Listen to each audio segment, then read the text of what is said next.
Bonjour à toutes et à tous, bienvenue dans Archi à l'Ouest. Aujourd'hui, nous sommes au Novomax à Quimper pour commencer cette émission. Un bâtiment qui vient d'être inauguré, signé des architectes Vincent et Bélanger de Nantes. Un cadre pour vous parler des équipements publics, les écoles, les équipements culturels comme ici, les équipements sportifs. Qui les décide, qui les dessine? Pour aborder toutes ces questions, nous nous rendrons aussi à l'Écopole à Concarneau dans un instant. Mais tout de suite, c'est le sommaire dans Archi à l'Ouest. Dans ce numéro d'Archi à l'Ouest, nous découvrirons les différentes étapes pour construire un équipement public. Avec Nicolas Duverger, nous détaillerons les coulisses de ces procédures. Découverte de l'Écopole, un bâtiment commandé par la communauté d'agglomération de Concarneau, un lieu où se côtoient pépinières d'entreprises et centres d'information sur l'habitat écologique. L'architecte Xavier Stock de l'agence Eno nous expliquera comment il a dessiné ce bâtiment.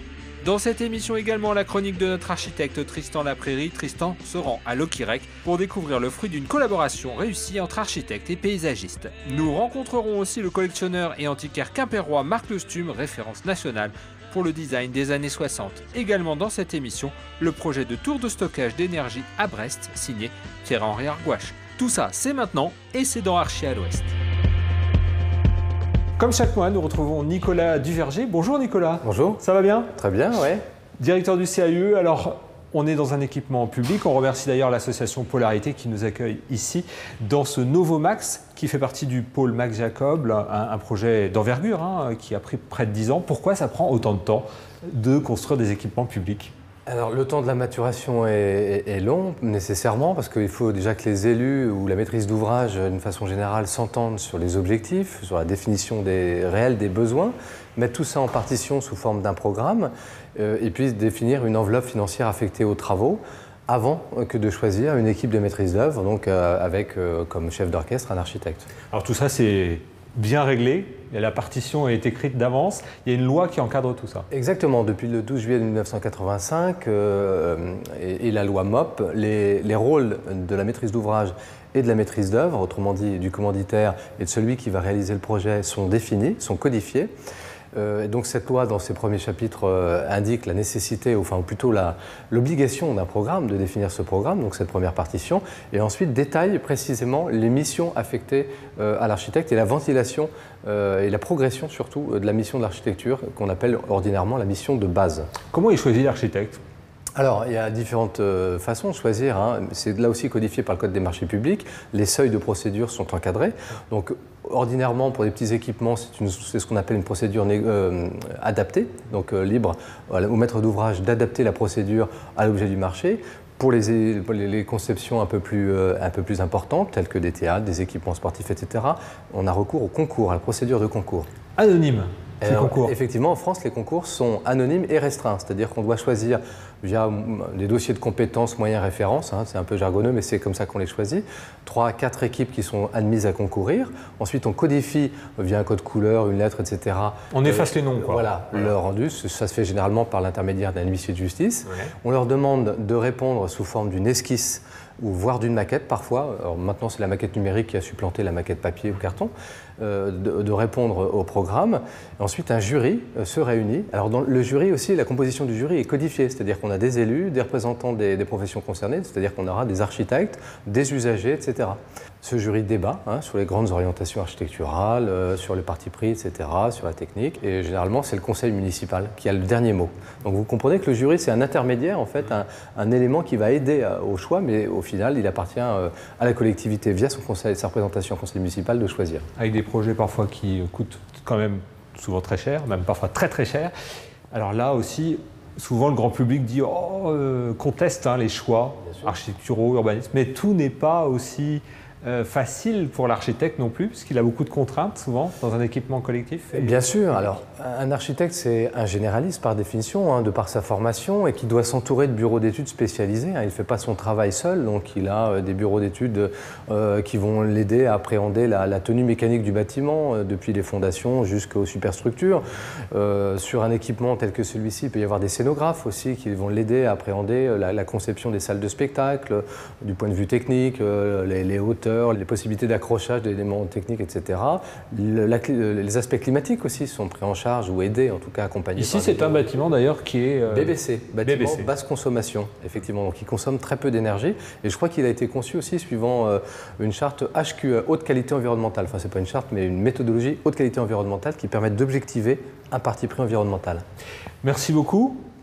On va se retrouver le mois prochain, Nicolas, comme d'habitude.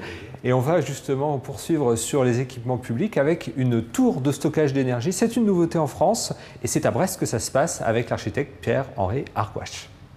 À Brest, sur ce terre-plein devant l'université, s'élèvera dans quelques mois ceci. Une tour de 20 mètres de haut et 10 de large. À l'intérieur, 1000 mètres cubes d'eau.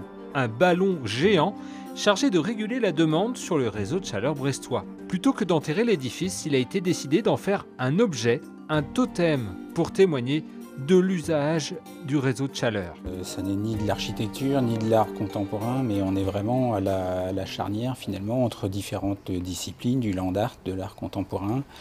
On est aussi dans les nouvelles technologies. Les ingénieurs m'ont expliqué que, avec des mots simples, que finalement le contenu et le mode de fonctionnement consistait finalement à stocker des couches d'eau chaude de différentes températures, à l'image des océans où l'eau froide et l'eau chaude ne se mélangent pas. C'est ces couches d'eau que j'ai traduit finalement avec ces anneaux en tôle d'inox polymiroir de différentes épaisseurs, donc voilà, qui se déhanchent tout au long de la tour. C'est vraiment la technique et l'image qu'elle induit qui est un peu le démarrage du processus créatif sur ce projet. Mais c'est pour ça que je l'ai trouvé intéressant.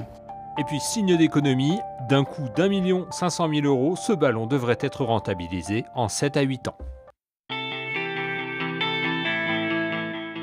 Norbert Bourgeois, bonjour. Bonjour. Vous êtes élu à la communauté d'agglomération de Concarneau et puis c'est vous qui avez suivi la construction de ce chantier. Depuis quand ce bâtiment a été décidé? Alors, nous avons commencé dans la réflexion il y a à peu près 6 ans.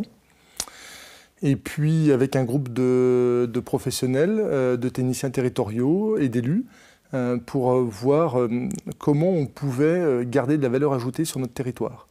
Et on s'est aperçu rapidement que l'utilisation de matériaux biosourcés venant directement de la terre nous permettait justement d'utiliser plus de main-d'œuvre et surtout de concevoir des bâtiments de façon saine. Alors quel est le lien ici avec ce bâtiment? Eh bien, je crois que c'est la concrétisation d'une politique que nous avons menée avec les journées de l'éco-construction que nous avons depuis 8 ans sur le territoire.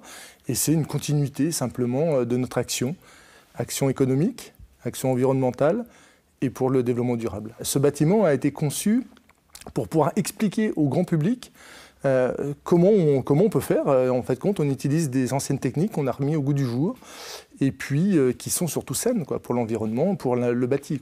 Vous pensez que c'est le rôle du coup d'une collectivité de donner l'exemple comme ça, y compris dans la construction tout à fait. de bâtiments publics? Ouais. Je crois qu'on doit, on est acteur, on doit être acteur et on doit être surtout responsable de montrer la voie à nos concitoyens. Alors la communauté d'agglomération, vous l'avez dit, oui, a fait le pari de l'éco-construction pour les bénéfices sur la main-d'œuvre. Est-ce qu'il y a d'autres raisons aussi qui ont poussé l'agglomération à ça? Je pense que j'entends de plus en plus parler de ce bâtiment, l'écopôle, comme un bâtiment du XXIe siècle. Je pense que c'est le bâtiment typique de ce que les comités de communes auront, ou même les communes auront comme construction à réaliser. On doit montrer l'exemple à nos concitoyens et leur démontrer que c'est possible. Je pense qu'aujourd'hui, ce qui manque, c'est un certain nombre de réalisations grand public. Moi, quand je vois encore qu'aujourd'hui construire en 2015, on construit comme aux années 60. On met du béton, on met de la laine de verre autour, et puis on dit, voilà, super, c'est un bâtiment BBC. Pour moi, ce n'est pas un bâtiment écologique. Un bâtiment, il doit pouvoir respirer, il doit pouvoir avoir des flux entre l'extérieur et l'intérieur. Et d'ailleurs, on voit que de plus en plus, les maisons d'habitation ont de plus en plus de polluants à l'intérieur, ce qui n'est pas normal. Alors, une question plus pragmatique aussi. Quand on est élu, on a la volonté, mais il y a aussi le carcan, des fois administratif. C'est facile de réaliser un bâtiment comme ici, avec des matériaux biosourcés, dans un contexte administratif et réglementaire de plus en plus Ouais, contraint. Non, c'est pas facile. Mais je pense que ça dépend de la volonté qu'a l'élu.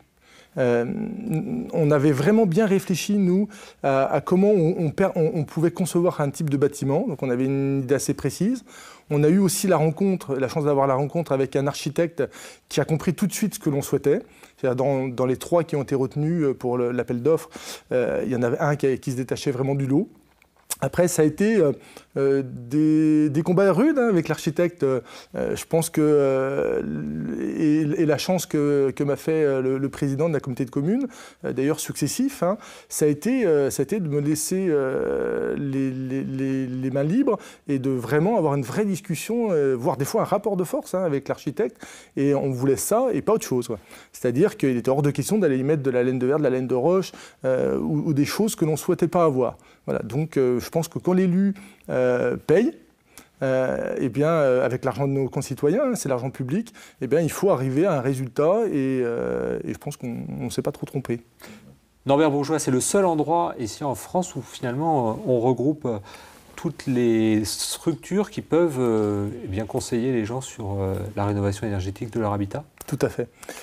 L'écopôle a cette particularité de réunir en un seul lieu toutes les aides à l'énergie et à la rénovation thermique des habitations et ouvert bien sûr au grand public.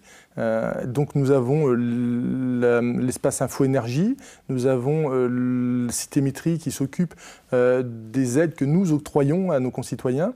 Et puis là, à cet endroit, ils ont exactement toutes les informations pour pouvoir venir rénover leur maison. Et effectivement, c'est quelque chose d'assez unique en France.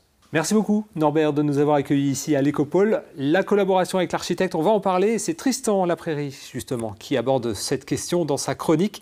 Il est à Locquirec aujourd'hui.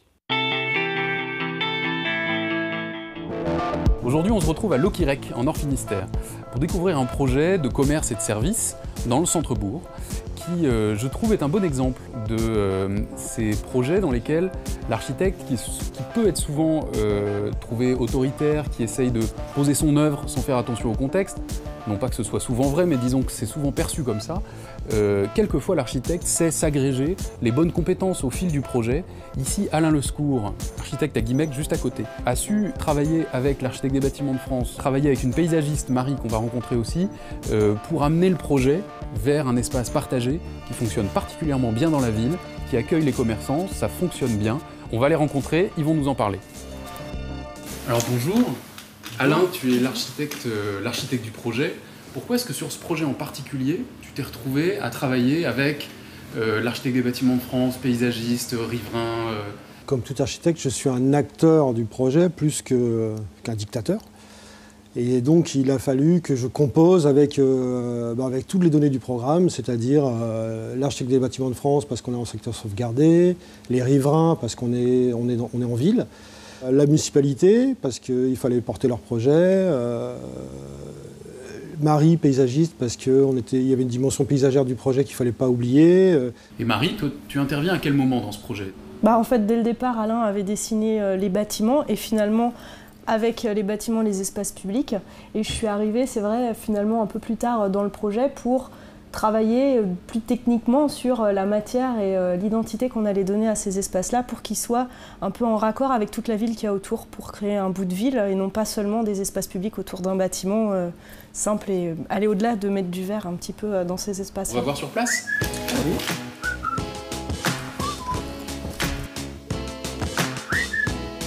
Donc on voit ici les 3 matériaux essentiels qui ont été utilisés dans le projet, les 3 couleurs. La pierre avec le schiste des murs de clôture ainsi que les murs de parement du projet.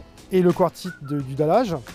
Le zinc pour les toitures et le bois en bardage et en sous-face de toiture. Donc on a aussi travaillé sur les lignes directrices du projet en fait, pour bien montrer sur l'espace public comment on reliait la rue de Port-Savilliec avec la rue de l'église derrière, souligné par les matériaux et souligné aussi par la végétation, pour accompagner et inciter les personnes à rentrer. Comprendre aussi depuis l'espace public comment s'organisait le bâtiment et comment on pouvait rentrer dans les différents commerces depuis l'extérieur. Et donc Marie, tu parlais de lignes qui poursuivent un peu entre l'espace extérieur et l'espace intérieur. Moi j'ai vu effectivement là-bas des bardages bois qui s'alignent parfaitement avec le zinc, des choses comme ça, c'est vrai partout dans le bâtiment.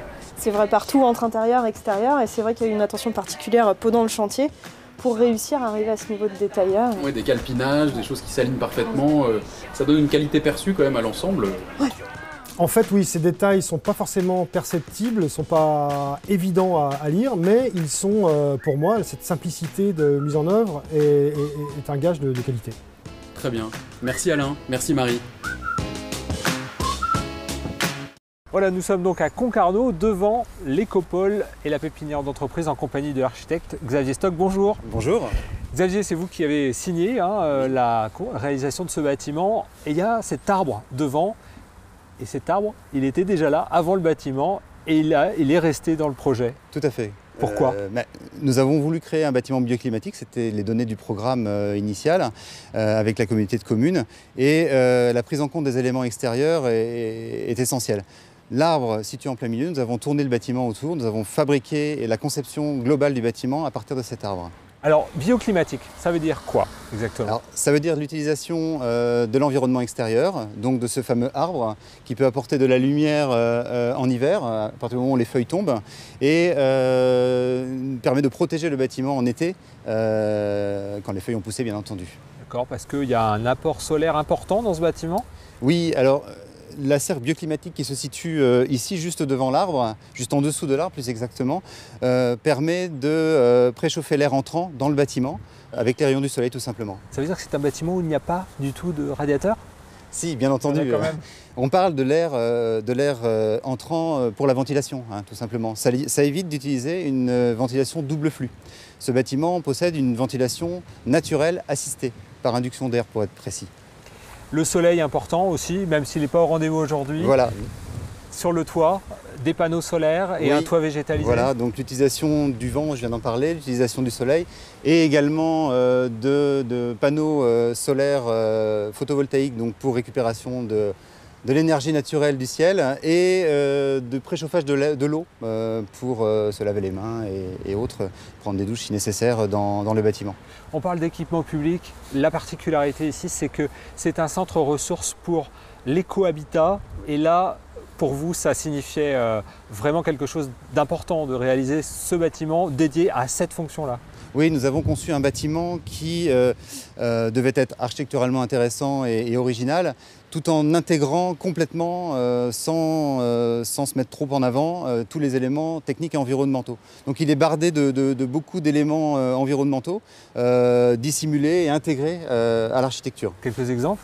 Le mur capteur de chaleur ici, la serre bioclimatique, l'étanchéité avec membrane végétalisée par le dessus, donc il y a quasiment de la pelouse sur le dessus. La commande publique, oui. C'est donc la communauté d'agglomération de Concarneau oui. qui vous a demandé de faire ce bâtiment. Quand on est architecte et qu'on dialogue avec une collectivité, comment ça se passe? Ça se passe très bien. Ça se passe d'abord par un concours. Donc on a commencé par un petit concours face à deux autres architectes qu'on a remporté. Ce qui a bien fonctionné dans ce partenariat, c'est la volonté de concevoir un bâtiment où les utilisateurs, la communauté de communes, les entreprises, seraient acteurs dans la mise en service et dans l'utilisation complète du bâtiment. C'est-à-dire que la serre bioclimatique n'est pas automatique. Ce n'est pas quand il fait froid qu'elle se ferme et inversement. C'est aux utilisateurs qui vont l'occuper. Voilà. D'accord. Pourquoi? C'est une volonté C'est une volonté pédagogique, tout simplement. C'est un bâtiment écologique et on pense que les gens doivent se prendre en main. L'Écopole, c'est la promotion aussi des produits entre guillemets bio pour la construction, on peut dire ça? Alors biosourcés, on dit. Biosourcés. Tout à fait. Ça, c'est une démarche à laquelle vous êtes particulièrement... Comme la plupart des architectes, c'est des choses qui nous intéressent vraiment beaucoup. Alors à ça, on se confronte au problème du bâtiment public. Donc on doit avoir des matériaux avec des procès-verbaux, des PV de mise en œuvre. Et on a dû faire beaucoup de recherches pour trouver les bons matériaux qui peuvent se mettre dans un bâtiment public. C'est-à-dire que pour résumer, c'est compliqué d'intégrer dans un bâtiment public des matériaux biosourcés parce qu'il y a tout un cahier des charges, une réglementation qui est un peu contraignante. C'est ça, mais ça l'est de moins en moins. pour être clair, tous les fabricants se mettent au diapason des volontés environnementales, oui, clairement. Une petite question, Xavier, est-ce que vous aimez le design? Bien entendu. En tant qu'architecte, j'imagine que vous êtes... Ça fait partie intégrante de notre travail. Bien, Xavier, vous allez peut-être aller voir Marc Lestume. Marc Lestume est collectionneur et antiquaire, un spécialiste du design des années 60, ici à Quimper. C'est une référence nationale, nous l'avons rencontré. Marc Lestume possède un discret entrepôt à Quimper en guise d'enseigne, cette chaise suspendue, mais pas n'importe quelle assise, une chaise de la Navy des années 50. La chaise Navy, c'est très simple, ça a été fait pour les sous-marins, pour être indétectable, d'où l'utilisation de l'aluminium. L'histoire et l'origine des objets, luminaires, meubles design, peuplent l'univers de Marc. Le collectionneur a une prédilection pour les années 60, comme ces sièges de Pierre Paulin, exceptionnellement bien conservés. Pareil, ça date des années 60, voilà, fin 60. L'intérêt, c'est qu'il est tournant, c'est souvent fixe. Édition Artifort. Alors, pour remarquer, le tissu qui est particulier, c'est de la laine en très grosse trame, de couleur bronze, état d'origine. Il va servir encore très longtemps, puisque les mousses sont de belle qualité, ils n'ont pas bougé non plus. Hein. Voilà. Une fois empaquetés, ces sièges vont rejoindre l'intérieur parisien d'un amateur de design. Pour Marc, préserver ces objets de qualité et les transmettre à des amoureux du genre est aussi important qu'en faire commerce. Le collectionneur aime faire partager ses années de libération du design. Lors du dernier salon des antiquaires de Quimper, il proposait cette exposition intitulée La joie de vivre 1947-1957, des dates précises. Explication. Il est un coin de France où le bonheur fleurit. L'année de redémarrage des arts ménagers, précisément, c'est 48. Alors 48, on peut dire que ça fonde un peu le démarrage du design. Voilà, parce qu'il y a beaucoup de créateurs à l'époque qui ont soif de nouveautés. Ils ont vraiment envie de créer des nouvelles choses. Ils ont plein d'idées. Il manque de matériaux. Qu'à cela ne tienne, on revient au dessin et on s'interroge comment on veut vivre aujourd'hui. Alors, il y a deux pièces ici. Il y a une petite étagère escargot de Mathieu Mattego, en régitule. C'est un matériau métallique, perforé, et c'est relativement solide, on peut mettre des bouquins. Enfin. Alors l'étagère, c'est possiblement Itier, on recherche. Donc elle a des caractéristiques très proches de ce créateur. Donc on a des indices qui nous permettent peut-être de l'identifier, de la certifier. Pas pour le moment, hélas. Marc Lestume équipe régulièrement des lieux pour leur redonner le cachet des années 50-60. Un design très en vogue en ce moment, peut-être le renouveau d'une libération post-crise. Voilà, nous sommes à l'intérieur de l'Écopole en compagnie de Jean-Yves Brélivette. Bonjour. Bonjour. Vous êtes coprésident de l'association Approche Éco Habitat. Un petit mot de présentation sur cette association dont le but est de promouvoir évidemment les matériaux sains, les matériaux écologiques. C'est ça, l'acronyme c'est Association pour la promotion de la construction et de l'éco-habitat. C'est un réseau qui a été créé par des professionnels il y a une dizaine d'années déjà, et avec la particularité d'être ouvert aux particuliers ainsi qu'aux autoconstructeurs. En fait, tous les gens qui sont intéressés par l'acte de bâtir d'une manière générale. Alors, vous êtes une association, vous animez sur le territoire de la communauté d'agglomération de Concarneau un certain nombre d'ateliers, de réunions d'information. Et puis ici, on est même dans la matériothèque. Vous pouvez nous dire un petit peu ce qu'on y trouve ici ? Alors l'idée de la matériothèque, c'était de pouvoir présenter au public tous les matériaux qu'on va trouver dans une éco-construction, qui ne sera pas nécessairement, qu'on ne trouvera pas nécessairement dans le conventionnel, ainsi que les isolants en ouate de cellulose, en laine de bois, enfin je sais pas, je peux énumérer plein de choses. On voit des briques, la terre, la chaux, qu'on va préférer au ciment d'une manière générale, sous toute forme, soit en vrac ou en panneau, comme on peut trouver sur l'autre présentoir. Et ici, tous les panneaux en fibre de bois, laine de bois, avec des fiches qui accompagnent à chaque fois pour les resituer dans le principe constructif du bâtiment. Il y a beaucoup de gens qui viennent aussi ici se renseigner. La principale question, la principale interrogation des gens qui découvrent un peu ce monde parallèle parfois des matériaux éco, sains, bio dans la construction.